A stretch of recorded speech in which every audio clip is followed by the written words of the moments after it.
가장 나이가 많은 환자, 만 나이로 91세 아버님도 계시더라고요. 그 아버님이 치아 28개 중에 20개가 있으셨어요. 3번만 오셔도 완성이 될 수 있어요. 결과만 놓고 봤을 때는 가능하다면 임플란트를 해드리는 가장 편하고 좋으실 것 같긴 해요. 틀니 쓰신 지 오래 되신 분들 같으면 제일 문제가 수술 과정이 좀 많이 어려워지는 경우가 있죠. 안녕하세요, 서치형 안교입니다. 임플란트를 많이 하셨잖아요. 네. 몇 년 정도 하셨다고 했죠?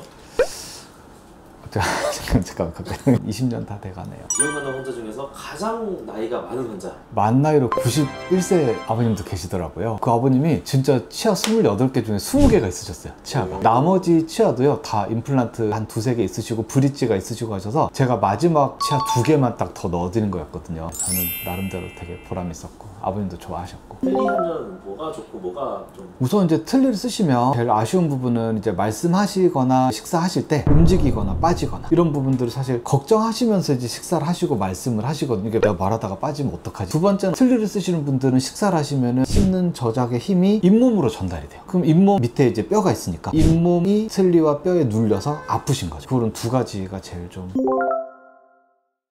가능하다면 그렇게 해드리는 게 제일 결과도 좋고 쓰시기도 편하고 좋겠죠. 단점이 있다면 아무래도 비용적인 부분. 제가 찾아보니까 임플란트 틀니라는 게 또 있더라고요. 아까 말씀드린 그 두 가지 단점을 보완하기 위해서 방법을 개발을 한 건데, 첫 번째로 떨어지거나 움직이는 부분은 임플란트가 2개만 있어서 어느 정도 고정을 얻을 수 있어요. 2개만 하시면 떨어지진 않아요. 임플란트 이제 똑딱이 같은 단추를 끼워서 그 위에 이제 틀니를 올려드리는 거죠. 2개만 했을 때는 앞뒤로 이렇게 틀니가 움직이는 건 막을 수는 없어요. 이제 그 부분까지 해결하려면 임플란트 개수가 더 늘어나기는 해야 돼요. 임플란트를 했을 때 특별히 어르신들이 했을 때 더 위험하거나, 사실 이제 여러 가지 연구를 보면 제가 경험한 것도 있지만 나이에 대해서 성공률이 그렇게 차이가 난다고 하지는 않아요. 오히려 이제 전신 건강이라든지 이런 부분들이 더 큰 영향을 미칠 수 있죠. 주의할 점은 있어요.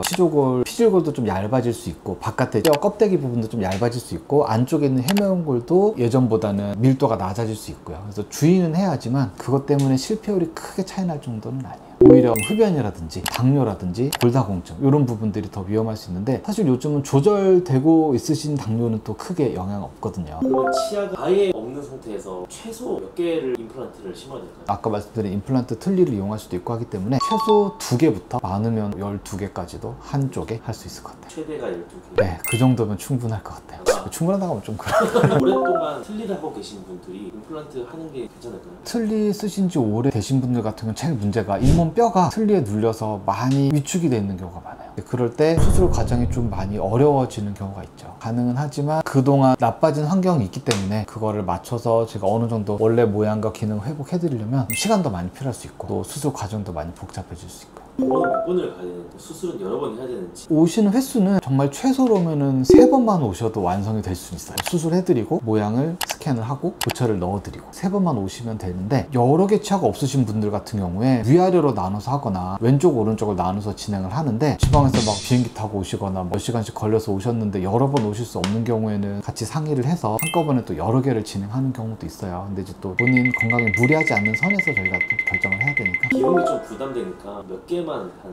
그게 현실적으로 되게 중요한 부분이잖아요. 연세가 많으신데 굳이 원래 개수 28개, 14개를 다 채울 필요는 없기 때문에 맨 마지막 치아를 뺀다든지, 아니면 임플란트 사이에 조금 더 공간을 둬서 임플란트를 이용한 브릿지라는 임플란트 개수를 또 줄여드릴 수도 있거든요. 진료를 보다 보면 한 10년 전쯤에 아버님 어머님이 당신은 이제 임플란트가 좀 어려울 것 같습니다 라는 얘기를 들으시고 포기를 하고 계셨던 분들이 되게 많더라고요. 요즘은 사실 임플란트 표면도 많이 좋아지고, 임플란트를 하는 기술이나 뼈이식 기술도 예전과는 많이 다르기 때문에 예전에 못했던 임플란트도 지금은 가능한 경우가 많아요. 그래서 예전에 혹시 좀 안 된다고 들으셨던 경우도 같이 오셔서 상담을 한번 받아보신다면 제가 상황 설명드리고 방법을 제시를 해드릴 수 있을 것 같아요.